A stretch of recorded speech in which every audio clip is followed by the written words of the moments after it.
Video-video tersebut membuat Jose terlihat seperti penjelajah tua yang menikmati masa pensiunnya dengan damai. Ironisnya, ribuan pengikut tidak mengetahui siapa diri Jose sebenarnya.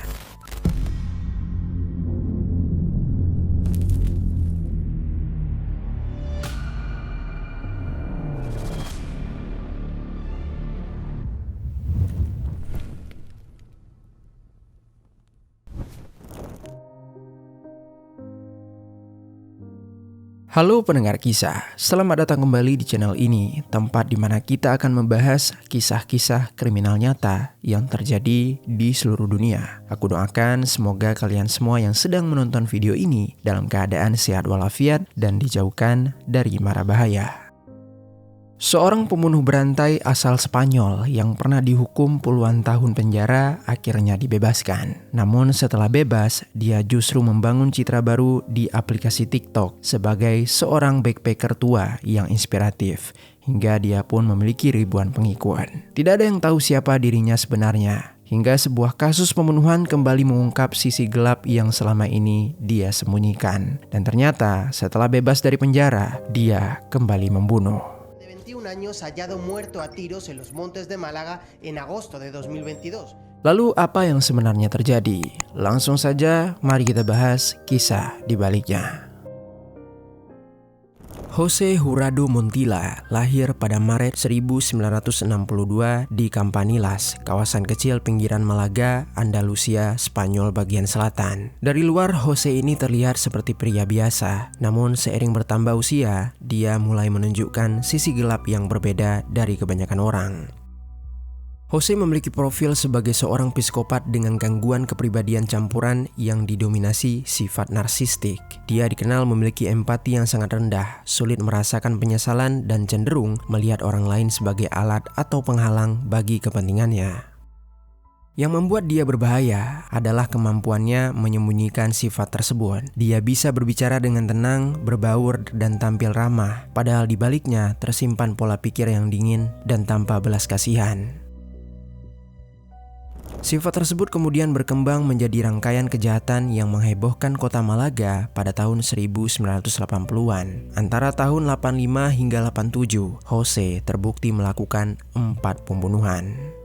Korbannya berasal dari latar belakang berbeda, mulai dari warga lokal hingga wisatawan asing, termasuk seorang turis asal Jerman. Tidak ada pola khusus berdasarkan usia, profesi, atau latar belakang. Selama seseorang dianggap menghalangi kepentingannya atau menjadi target yang menguntungkan, Jose tidak ragu untuk menghabisi nyawanya. Dalam beberapa aksi, Jose menggunakan senjata api. Di kasus lain, dia memanfaatkan bahan peledak berdaya kecil. Kekejaman tersebut membuat masyarakat Spanyol menjadi resah, hingga media dan juga publik memberi Jose sebuah julukan, yaitu Dinamita Montilla. Julukan tersebut kemudian melekat selama puluhan tahun, menjadi simbol dari reputasi mengerikan yang dia bangun melalui serangkaian kejahatan. Ketika seluruh kasusnya terungkap dan dibawa ke pengadilan, Jose dijatuhkan vonis akumulatif 123 tahun penjara atas 4 pembunuhan. Angka tersebut terdengar seperti hukuman penjara seumur hidup. Namun sistem peradilan Spanyol saat itu menetapkan batas maksimal masa pidana yang benar-benar dapat dijalani seorang narapidana, yaitu sekitar 30 tahun. Artinya, meski total vonis 123 tahun, masa penahanan real tetap memiliki batas sesuai hukum yang berlaku. Situasi terhadap Jose kemudian berubah ketika Spanyol menerapkan doktrin Parot. Aturan ini mengubah cara perhitungan remisi dan juga manfaat pemasyarakatan, sehingga pengurangan hukum dihitung berdasarkan total vonis, bukan batas maksimal masa tahanan. Akibatnya, banyak juga narapidana kelas berat yang sebelumnya diperkirakan segera bebas harus menjalani hukum yang lebih lama. Jose termasuk di antara mereka.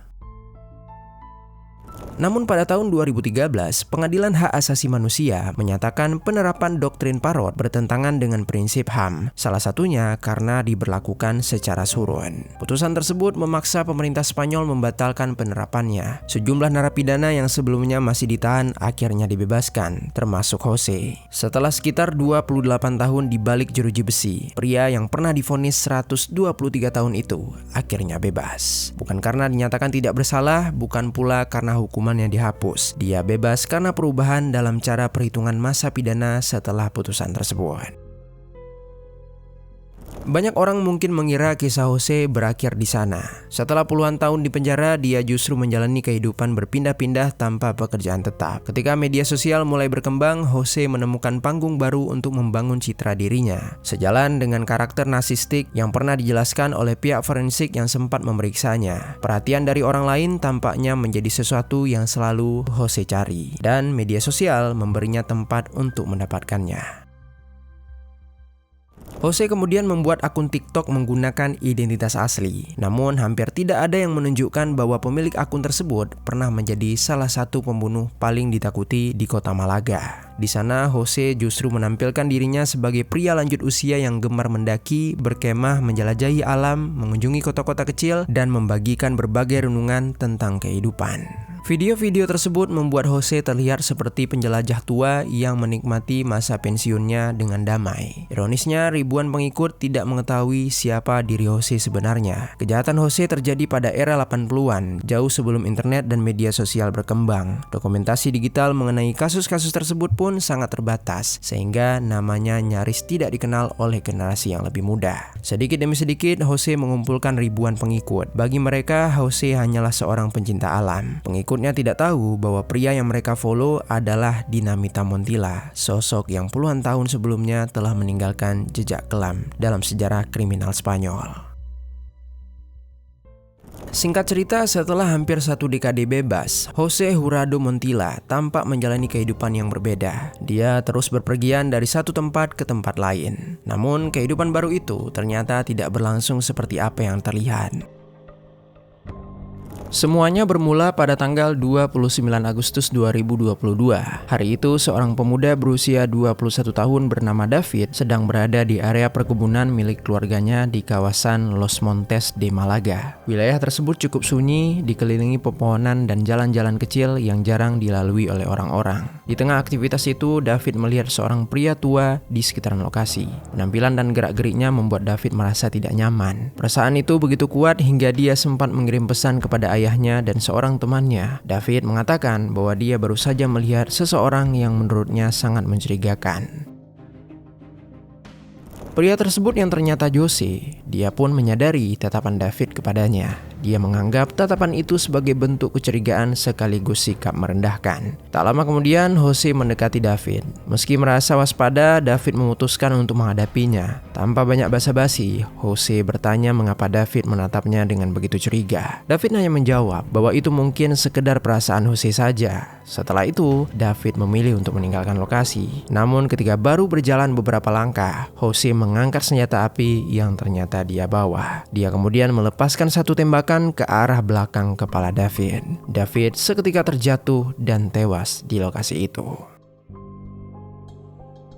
Semuanya terjadi begitu cepat. Setelah memastikan David tidak lagi bernyawa, Jose mengambil barang-barang berharga milik korban, termasuk ponsel dan juga dompet. Dia kemudian mematikan ponsel David sebelum meninggalkan jasad tersebut di lokasi yang sunyi itu. Setelah melakukan aksi pengeksekusian tersebut, Jose terus berpindah dari satu daerah ke daerah lain tanpa menunjukkan kekhawatiran. Tidak ada perubahan mencolok dalam rutinitasnya, seolah-olah pembunuhan yang baru saja terjadi hanyalah bagian kecil dari perjalanan hidupnya.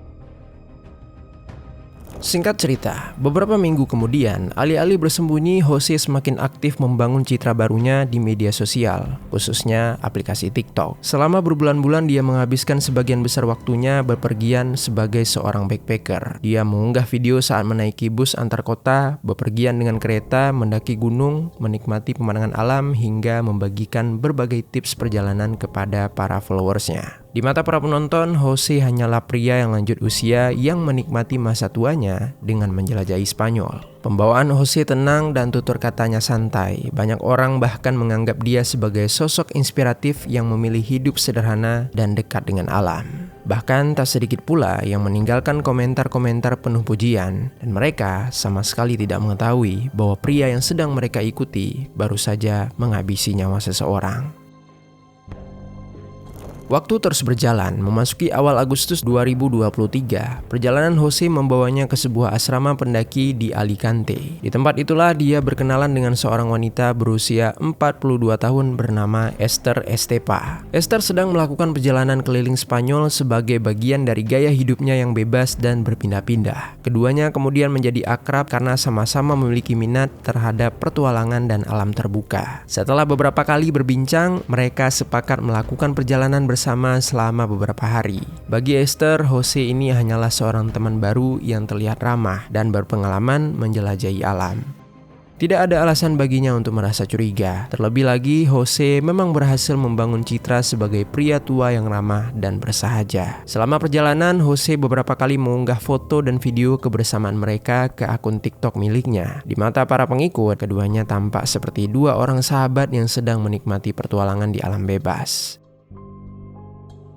Namun, sekitar tanggal 22 hingga 23 Agustus 2023, ketika mereka berada di kawasan terpencil dekat Gandia, Valencia, situasi tiba-tiba berubah. Mereka saat itu sedang berada di jalur pendakian yang tenang dan jauh dari keramaian. Saat sedang berjalan, Jose tiba-tiba berhenti. Esther menatapnya dan bertanya mengapa dia berhenti. Jose lalu berlutut sambil membuka tasnya. Tanpa sengaja, Esther melihat isi tas tersebut dan kemudian dia tertawa. Tawa itu kemudian membuat Jose langsung berdiri dan menatap Esther. Dengan nada yang terdengar tidak nyaman, dia bertanya mengapa Esther tertawa. Jose merasa Esther sedang menertawakan dirinya. Esther sebenarnya tertawa karena melihat Jose membawa sebuah benda saat mereka bepergian. Dia menganggap Jose terlalu berlebihan karena membawa sebuah benda tumpul untuk berjaga-jaga. Namun candaan tersebut ditanggapi serius oleh Jose. Melihat ekspresi Jose yang semula ramah berubah menjadi marah, Esther seketika merasa gugup. Dia bahkan tidak sempat mencairkan suasana sebelum Jose tiba-tiba menyerangnya. Jose meraih leher Esther dan mendorong tubuhnya hingga terjatuh di jalan berbatuan. Dia kemudian menindih tubuh Esther dan membatasi pergerakannya. Sebelum akhirnya Jose melakukan tindakan terhadap Esther. Teriakan Esther menggema di kawasan tersebut, tetapi tidak ada seorang pun di sekitaran mereka. Perlahan tenaga Esther terkuras dan perlawanannya melemah. Setelah beberapa saat, Jose menyingkir dari Esther. Esther membetulkan pakaian sambil menangis. Esther kemudian berdiri dan bersiap untuk melarikan diri. Namun, tubuh Esther kembali terjatuh dalam posisi tengkurap. Saat itulah, Jose memukul bagian belakang kepala Esther menggunakan benda tumpul yang sebelumnya berada di tangannya. Esther berusaha membalikkan badan, tetapi sebelum sempat dia berdiri, Jose kembali menyerang. Jose berkali-kali menghantam bagian kepala Esther dengan benda tersebut. Esther berusaha menghindar tetapi ruang geraknya semakin terbatas. Akibat serangan itu, Esther mengalami luka yang sangat parah. Dalam kondisi sedikit sadar, Esther menyadari Jose berhenti menyerang. Namun, benda tumpul tersebut masih berada di tangannya. Esther mungkin mengira semuanya telah berakhir. Namun, serangan tersebut membuat kondisinya begitu kritis. Esther akhirnya tewas meregang nyawa. Setelah semuanya berakhir, Jose kemudian berusaha menyembunyikan keberadaan Esther. Jasadnya diseret lalu diletakkan di antara semak-semak lebat di kawasan pegunungan yang cukup sepi. Lokasinya berada di wilayah terpencil, di antara jalur lalu lintas dan area luar kota yang jarang dilalui pejalan kaki. Sebelum meninggalkan tempat tersebut, Jose mengambil ponsel milik Esther dan mengemasi barang-barangnya. Dan lagi-lagi dia meninggalkan lokasi dengan cukup tenang. Tidak ada kepanikan dan tidak ada penyesalan yang terlihat. Sementara Jose menjalani hidupnya seperti biasa, keluarga Esther di sisi lain mulai menyadari bahwa perempuan tersebut tidak kunjung pulang. Pada tanggal 29 Agustus 2022, keluarga David mulai panik ketika pemuda itu tidak kunjung pulang setelah pergi ke lahan milik keluarganya di kawasan Los Montes. Sebelumnya, David sempat menghubungi sang ayah dan menceritakan bahwa dia baru saja bertemu dengan seorang pria yang terlihat aneh dan mencurigakan. Keluarga David kemudian melaporkan kepada kepolisian Malaga. Lalu pencarian langsung dilakukan di sekitar lokasi terakhir David terlihat. Tak lama dari itu, kekhawatiran keluarga pun berubah menjadi kenyataan yang jauh lebih buruk. David ditemukan telah meninggal dunia di area perkebunan tersebut dengan mengalami luka tembak. Polisi segera menetapkan kematiannya sebagai aksi pembunuhan. Namun persoalan berikutnya jauh lebih sulit. Mereka tidak tahu siapa yang mengeksekusinya. Hampir setahun setelah kematian David, kasus lain muncul di kota Valencia. Kali ini bukan tentang seseorang yang ditemukan tewas, melainkan seorang perempuan yang tiba-tiba menghilang tanpa penjelasan yang tidak masuk akal. Perempuan itu bernama Esther Estepa. Esther memang dikenal sebagai seseorang yang menjalani kehidupan berpindah-pindah. Keluarganya sudah terbiasa ketika dia pergi dari satu tempat ke tempat lain. Tetapi pada bulan Agustus 2023, ada sesuatu yang membuat ibunya yang bernama Josefa Perez atau yang biasa dipanggil Pepa merasa bahwa kepergian kali ini berbeda. Pada hari-hari terakhir sebelum menghilang, Esther diketahui berada di sekitaran Gandia. Namun keluarga Esther saat itu tidak mengetahui bahwa putri mereka sedang bersama seorang pria. Yang mereka tahu hanyalah Esther tiba-tiba tidak dapat lagi dihubungi. Tak lama kemudian, muncul pesan-pesan aneh dari ponsel Esther. Pesan pertama yang diterima Pepa terdengar sangat tidak biasa. Dari nomor Esther, seseorang menulis bahwa dirinya tidak memiliki pekerjaan, hidup di jalan bersama dua perempuan asal Argentina, sedang mengalami masa keuangan dan bahkan berniat menjual ponselnya karena membutuhkan uang. Pesan tersebut kemudian berlanjut dengan kalimat bahwa Esther ingin meninggalkan Spanyol dan memulai kehidupan baru di ibu kota negara Argentina. Namun justru disinilah Pepa merasa ada sesuatu yang salah. Pepa sangat mengenal putrinya. Dia tahu bagaimana Esther berbicara dan cara mengirim pesan kepadanya.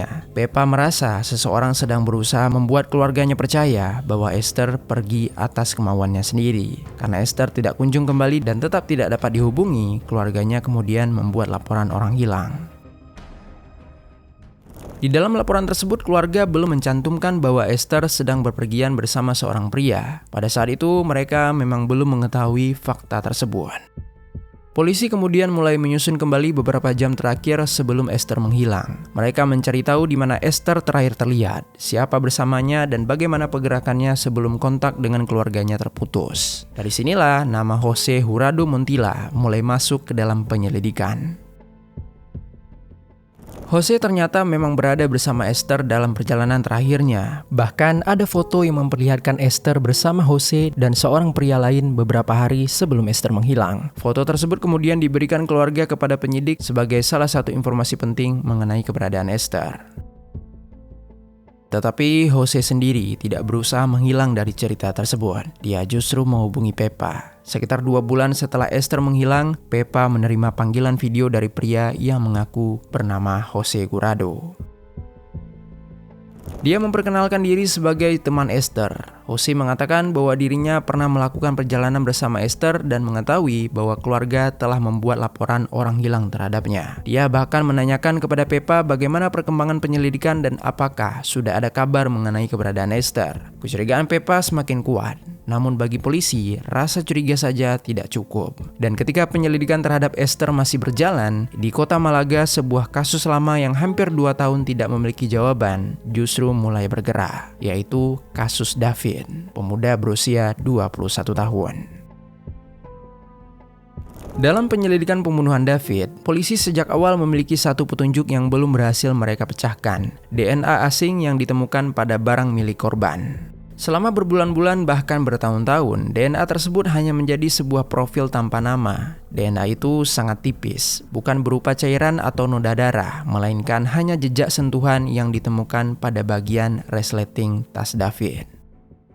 Sampai akhirnya teknologi analisis DNA memberikan kemungkinan baru untuk mencari siapa pemiliknya. Ketika garis keturunan dari DNA tersebut mulai ditelusuri, sebuah nama yang sudah lama dikenal oleh kepolisian kembali muncul, yaitu Jose Jurado Montilla. Pria yang selama ini hanya dikenal keluarga Esther sebagai teman perjalanan. Pria yang beberapa waktu sebelumnya menghubungi Pepa dan menanyakan perkembangan pencarian putrinya. Kini namanya muncul dalam penyelidikan pembunuhan seorang pemuda di kota Malaga. Untuk pertama kalinya, polisi memiliki alasan yang jauh lebih konkret untuk mencari keberadaan Jose. Polisi mengetahui Jose tidak tinggal menetap dan terus berpindah dari satu tempat ke tempat lain. Tetapi selama melakukan perjalanan, dia meninggalkan sesuatu yang sangat mudah dilacak, yaitu jejak digital. Jose aktif menggunakan TikTok dengan nama Dinamita Montilla. Dia merekam perjalanannya menggunakan bus dan juga kereta, menunjukkan tempat-tempat yang dia datangi hingga memperlihatkan lingkungan di sekitaran lokasi tempat dia berhenti.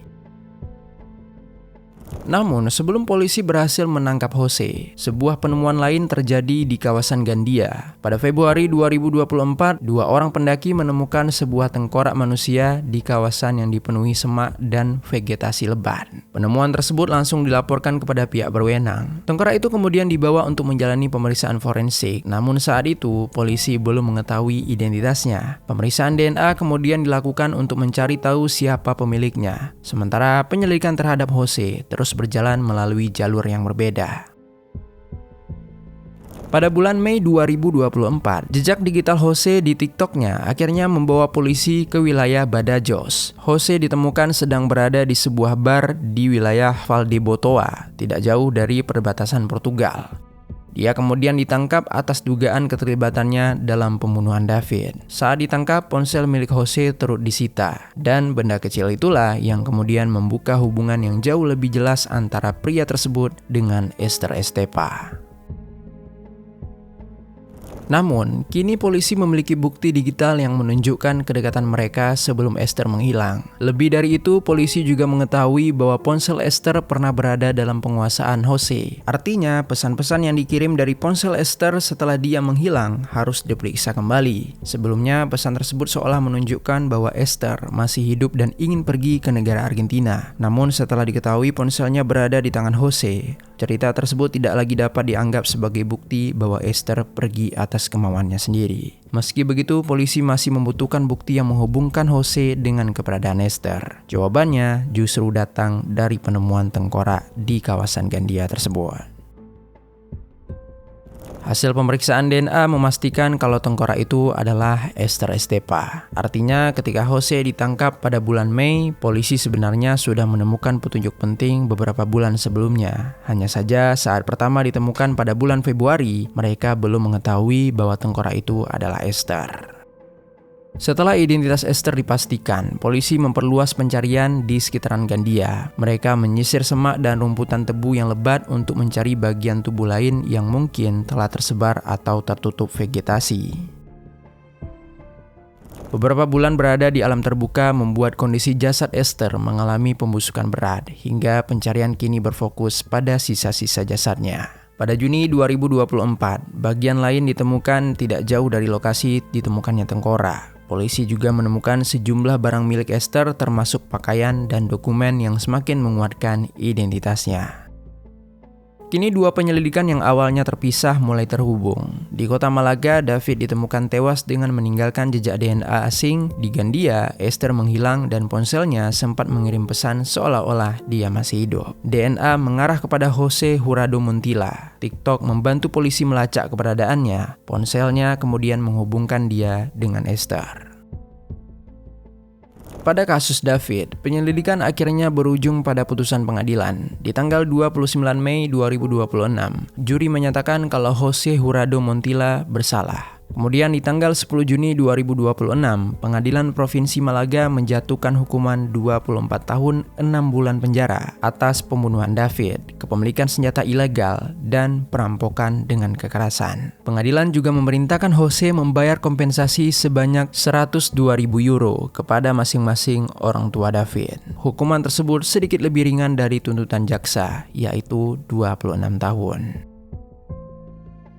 Namun perkara Jose belum berakhir. Dalam perkara terpisah, dia masih menghadapi proses hukum atas pembunuhan Esther Estepa. Hingga saat ini belum ada vonis yang menyatakan Jose bersalah atas kematian Esther. Karena itu, keterlibatannya dalam kematian tersebut masih merupakan dugaan sampai dibuktikan di pengadilan. Jika nantinya terbukti bersalah, David akan menjadi korban kelima yang secara hukum terbukti dibunuh oleh Jose setelah 4 pembunuhan pada era tahun 80-an. Esther kemudian akan menjadi korban ke-6. Untuk saat ini, satu hal yang sudah pasti, Jose Jurado Montilla kembali berada di balik jeruji besi. Setelah hampir 3 dekade sebelumnya menjalani hukuman penjara dan kemudian mendapatkan kebebasan, dia kini kembali menghadapi proses hukum atas kejahatan yang dilakukannya setelah bebas. Kasus ini meninggalkan satu pertanyaan, apa yang terjadi ketika seseorang dengan sejarah kejahatan yang sangat berat kembali ke tengah masyarakat? Jose pernah dihukum atas 4 pembunuhan dan menjalani sekitar 20 tahun penjara. Setelah bebas, dia membangun kehidupan baru sebagai seorang pengelana tua yang gemar menjelajahi alam. Ribuan orang mengenalnya bukan sebagai pembunuh berantai, melainkan sebagai pria yang membagikan perjalanan dan juga renungan tentang kehidupan.